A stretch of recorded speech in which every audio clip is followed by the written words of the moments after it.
Recebendo aqui no nosso estúdio já a Antoinete Simão, que é psicóloga e conversa com a gente sobre inclusão social. Tudo bem? Boa tarde. Boa tarde. Prazer recebê-la aqui, viu? É, o prazer é meu. Muito obrigada pelo convite. Tão gostoso, né? Vamos falar sobre Muito inclusão bom. social. E eu queria começar tentando entender, pedindo para você explicar para o pessoal em casa exatamente com o que você trabalha. Conta para nós. Então, eu sou psicóloga, eu trabalho há 35 anos com educação especial, né? Então, é muito pertinente o convite. Há 35 anos? 35 anos. E né? O que mudou de 35 anos para cá, na sua opinião? Ah, mudou muita coisa. Evoluiu? A gente evoluiu? Muita coisa. Evoluímos bastante, mas ainda temos que correr atrás de muita evolução. E o que você percebe que ainda é necessário? Eu vou falar um pouquinho sobre, então, especificamente, crianças que têm alguma necessidade especial. A gente vê muitos pais se colocando numa grande dúvida. Coloco o meu filho numa escola regular ou coloco ele numa escola especial? Qual que é a sua orientação como alguém que já trabalhou há tanto tempo com isso? Então, em primeiro, assim, a inclusão social é a condição do ser humano de pertencer a uma sociedade. Né? Então, quando nós falamos de inclusão social, nós estamos falando sobre mim, sobre você, sobre todos aqui, pertencerem a um grupo social, à sociedade. Né?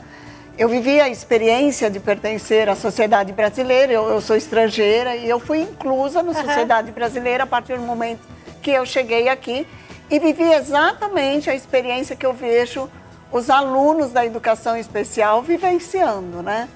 Então, nós somos pessoas sociáveis. Pertencer a uma sociedade faz parte de um desenvolvimento dentro dela.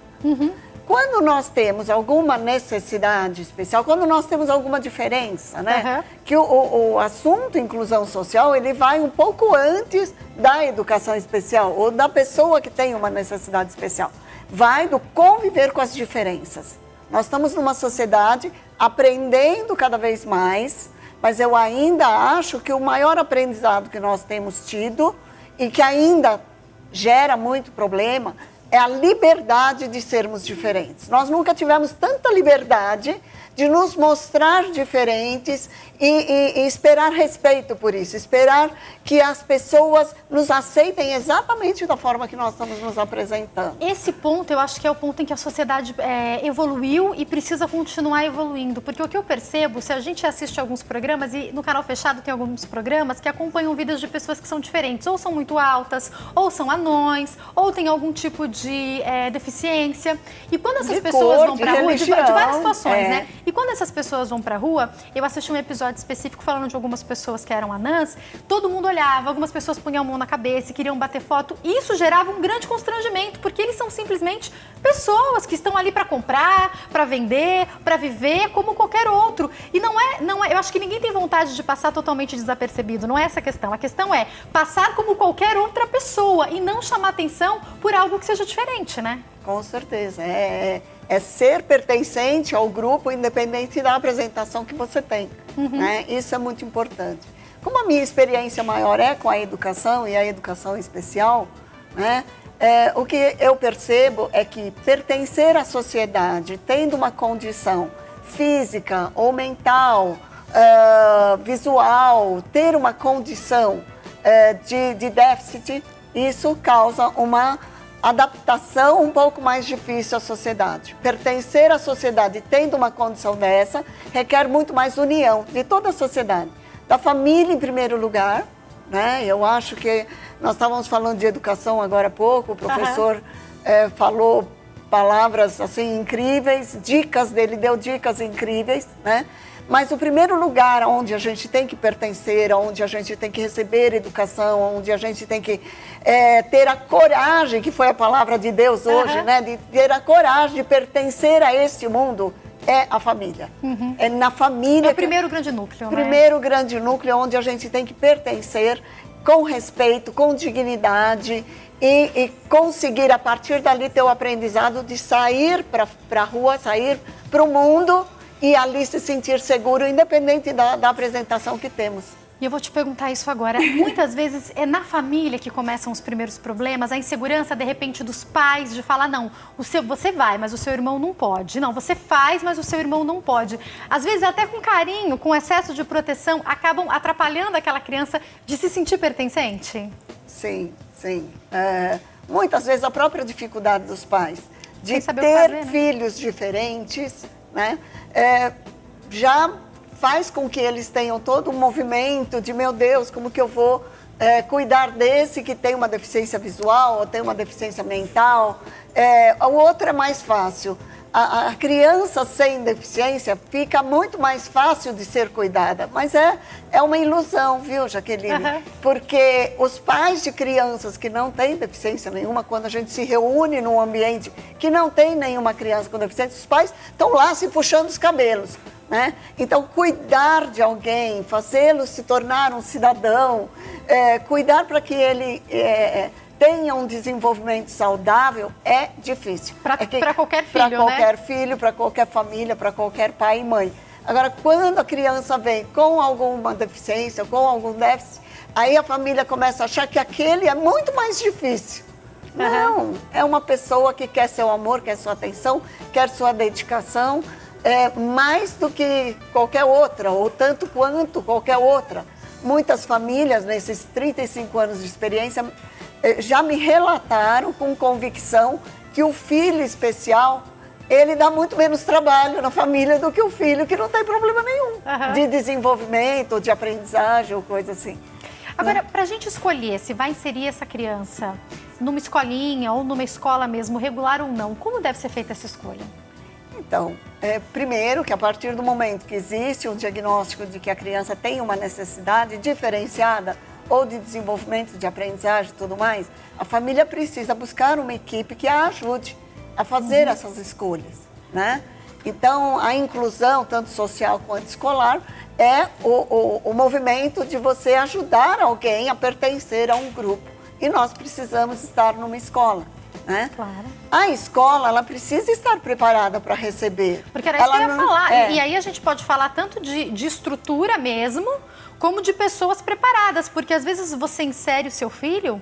E eu lembro que eu já percebi situações em que uma criança era inserida, de repente, com uma cadeira de rodas e a escola não tinha ainda essa preparação. Então, os outros amiguinhos tinham que ajudar a subir com as escadas com a cadeira de rodas. Então, isso aí já é mais um obstáculo, né?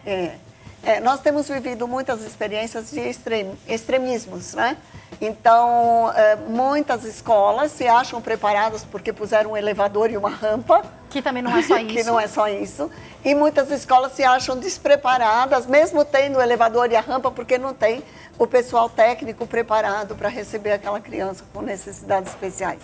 Ter uma necessidade especial, exemplificando no modelo de saúde, é você ter ou uma alergia específica, ou você ter uma diabetes, ou você ter algum problema de saúde, que somente aquele especialista vai saber te atender, vai conseguir atender a sua necessidade de saúde, né? Então, eu tenho um exemplo pessoal. Minha netinha, com 7 anos, apresentou diabetes infantil tipo 1.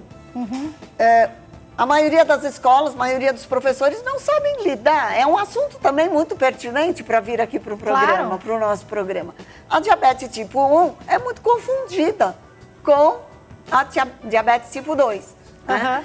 Então, muitas necessidades especiais são muito confundidas. O professor não faz ideia do que fazer, de repente, dependendo do que a criança tem, pode dar uma crise ali, e aí, vai encaminhar para quem? Tem algum suporte na escola? Tem só um pediatra? Ele também não é especialista, às vezes, naquela área. São muitos pontos de interrogação, né? Então, é muito importante a gente esclarecer que, assim, uma pessoa com necessidade especial, que precisa ser inclusa, uma pessoa com alguma diferença, né? Ela necessita muito do apoio familiar. A família nunca pode pensar, eu mandei para a escola, vai estar tudo resolvido. O professor sozinho não resolve, o psicólogo sozinho não resolve, a família sozinha não resolve. Somos todos nós juntos que vamos resolver. Ajudar, nos propor a buscar recursos que ajudem no desenvolvimento. Ao descobrir que o seu filho tem algum tipo de dificuldade, seja ela mental ou física, às vezes o diagnóstico vem cedo, às vezes o diagnóstico vem depois que essa criança já tem 1, 2, 3 aninhos, às vezes é o professor que percebe alguma coisa.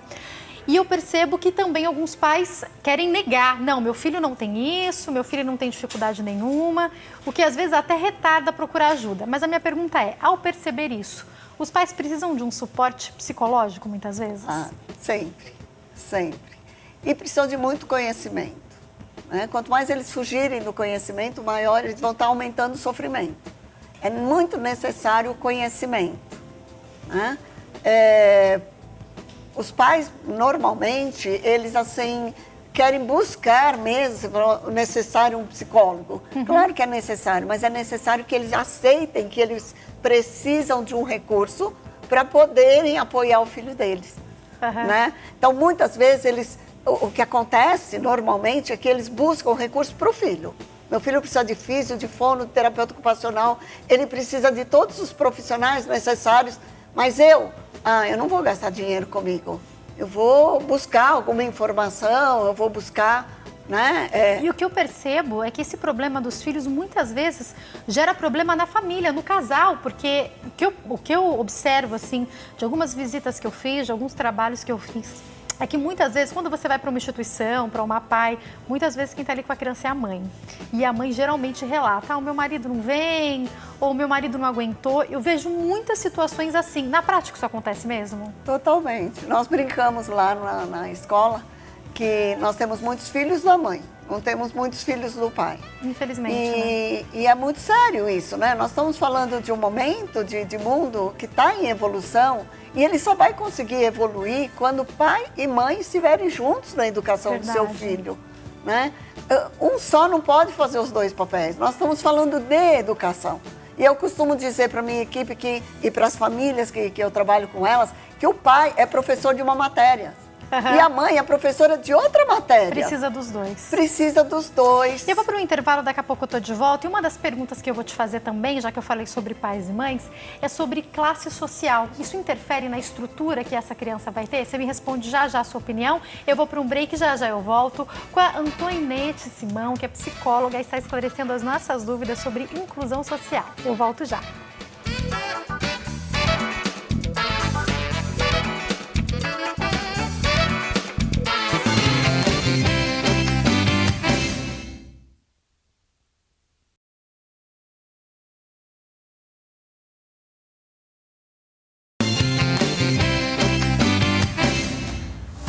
Nosso programa está de volta, a gente está falando agora sobre inclusão social com a Antoinette Simão, que é psicóloga. E agora a gente fala sobre o assunto inclusão com informação ao vivo das ruas de São Paulo.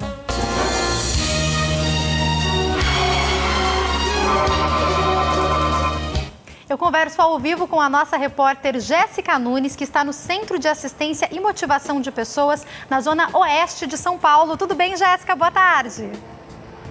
Muito boa tarde, Jaque, tudo ótimo. Isso mesmo, a gente veio aqui para a famosa Campeoeste para ver um pouquinho do trabalho realizado por essa entidade sem fins lucrativos, não governamental. Quem responde nossas perguntas é o presidente da entidade aqui da Campeoeste, Dr. Roberto. Muito boa tarde, doutor, primeiro. Tudo bom, Jéssica? Boa tarde, à disposição. Primeiro, quais são as atividades, os cursos desenvolvidos aqui para esses jovens de baixa renda que vocês atendem?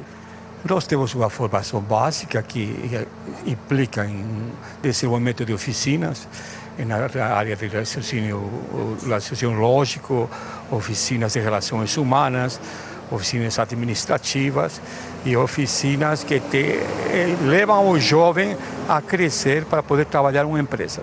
Falando em trabalhar, é importante preparar o jovem para o mercado de trabalho. Vocês têm esse cuidado, esse projeto de jovem aprendiz que não é do governo e vocês desenvolvem isso super bem aqui na Campeoeste. Isso. Temos grupos multidisciplinares na área pedagógica, na área psicológica, na parte de desenvolvimento social, onde o jovem se inclui perfeitamente para poder desenvolver seu trabalho na área. Doutor, e quem pode participar desses cursos? São jovens de 14 a 18 anos, tá? Que tenham uma renda mínima em termos familiares e nós damos, como disse, a formação básica e a formação de aprendizes. uma vez feita o ensinamento de jovem básico, isso passa para aprendiz na área de trabalho administrativo, contábil, de estoque e de TI. Perfeito. E como que é o processo de inscrição? Quem está interessado, como que faz para poder se inscrever? Vem diretamente aqui na sede do camp, trazendo uma série de documentos. Nós temos nosso site que está escrito, onde também pode ser feito, e trazendo a comprovação de renda e trazendo os documentos, ele é apto, após uma entrevista, a fazer parte do nosso Camp Oeste. Perfeito, muito obrigada, doutor. Agora, já que a gente vai conversar com o Eduardo, que ele passou por todo esse processo do curso básico e hoje em dia trabalha como jovem aprendiz. Muito boa tarde, Edu. Que expectativa você espera para o seu futuro e o que a Camp Oeste representa na sua vida? Pois bem, boa tarde. Chega a ser meio complexo você falar do Camp Oeste, do que ele significa para um educando, porque é meio difícil encontrar palavras que descrevam isso, mas ao longo do tempo eu pude aprender algumas coisas, eu desenvolvi habilidades e coisas que eu aprendi, que eu tenho consciência de que eu vou levar para minha vida toda. Não importa o ramo em que eu trabalhe ou que eu faça, são a ética, a humildade e o amor. São 3 coisas que eu desenvolvi bastante aqui no camp e não importa para quem você olhe, se é para um educador ou se é para um diretor, você vê que o que eles fazem é com amor. O que eles fazem, eles te ensinam a humildade, eles te ensinam a ética e você vê que eles fazem isso de coração. Então eu acredito que não importa o que eu faça, não importa o emprego que eu faça parte, que eu consiga, tudo que eu aprendi aqui dentro, tudo eu vou levar para a vida toda. Parabéns. Gente, ele tem apenas 16 anos. Muito obrigada, Edu. Ele tem 16 anos, assim como o João Paulo, que ele está no primeiro estágio ainda, fazendo a primeira fase do curso básico. E eu quero saber também o que você pretende da sua vida a partir daqui. Bom, boa tarde. E eu acredito que todo mundo, quando ouve falar do camp, quando descobre os serviços que o campo presta à comunidade, ele tem o interesse de ingressar no mercado de trabalho, de conseguir uma vaga numa empresa e tudo mais. E eu também é isso que eu pretendo. Só que eu acredito que o camp é muito mais do que te oferecer uma oportunidade de emprego, de conceder essa oportunidade de estar numa empresa. Ele tem a clara intenção de fazer de você e de todos os jovens que aqui participam e estudam, de fazer de você pessoas melhores, que consigam enxergar a vida de uma maneira diferente. Perfeito, muito obrigada. A gente percebe que esses são alguns jovens que às vezes não tinha tanta intimidade assim com o mercado de trabalho ou não tinha tanta expectativa na vida profissional, emocional, que seja, e eles conseguem se desenvolver aqui. É investimento na cidadania e fortalecimento na comunidade. E isso a gente encontra aqui na Camp Oeste. Jaque, voltamos com você. Muito obrigada, Jéssica. Uma ótima tarde. Espero te receber novamente aqui essa semana. Tão importante a gente seguir com esse assunto de inclusão social, como a gente viu lá. E eu vou emendar já com a pergunta que eu fiz no bloco anterior para a Antoinette Simão responder agora, que é psicóloga e está aqui no nosso estúdio, que é: a classe social interfere também na inclusão, na sua opinião? Olha, Jaqueline, eu penso, né? Eu vim de uma classe social bem pobrinha lá na minha infância, né? E eu penso que o amor supera tudo. O compromisso, a responsabilidade na criação de um ser que chega ao mundo, né? Se tiver o amor, evidentemente que a classe social vai diferenciar a aquisição de coisas, né? Quanto maior a classe social, você vai ter mais coisas, vai ter acesso a mais recursos. Mas você viu os jovens falando, o que chama atenção aí? Não é a classe social, o que chama atenção é que eles estão sendo atendidos com amor, com respeito, com dignidade, e eles têm um bom exemplo a seguir. Né? É isso que as pessoas precisam para ter um futuro seguro, né? Para ter coisas materiais, elas até precisam de bastante dinheiro, todos nós precisamos, né? Mas para termos uma vida feliz, digna, respeitosa, nós precisamos só de amor. E como a gente viu existem vários outros projetos que alcançam pessoas de qualquer classe social, não é mesmo? E eu queria te perguntar um pouquinho agora sobre quando a gente fala dessa questão da inclusão, a gente falou sobre a importância dos pais procurarem uma ajuda psicológica. Eu queria te perguntar sobre a importância dos professores também estarem preparados e de entender até qual ponto ou até que ponto deve se tratar um aluno e não expor em algumas situações, porque às vezes um aluno está sendo tratado ali como aquele que não aprende, como aquele que não é tão inteligente, ele tem um problema de audição, um problema de visão, uma dislexia talvez que não tenha sido identificada, não é mesmo? Nós estamos com dois problemas na questão escolar. Uma é a inclusão do direito da criança estar ali pertencendo àquele grupo e outra é a inclusão da aprendizagem, do letramento. Então, o professor, 99% do seu curso o prepara para o letramento dos seus alunos. Ele não prepara no sentido psicológico de lidar com tantas diferenças na sala de aula, né? Então, nesse sentido, o professor precisa de apoio psicológico, sim. Precisa de ajuda também, Precisa né? de ajuda também. E quando chegam algumas doenças específicas ou alguns problemas que os professores talvez não consigam detectar, entra a ajuda, de repente, do psicopedagogo, é hora de chamar o pai e encaminhar para um psicólogo. Eu dei aqui o exemplo da dislexia ou alguma outra dificuldade de aprendizagem. Fala pra gente sobre isso.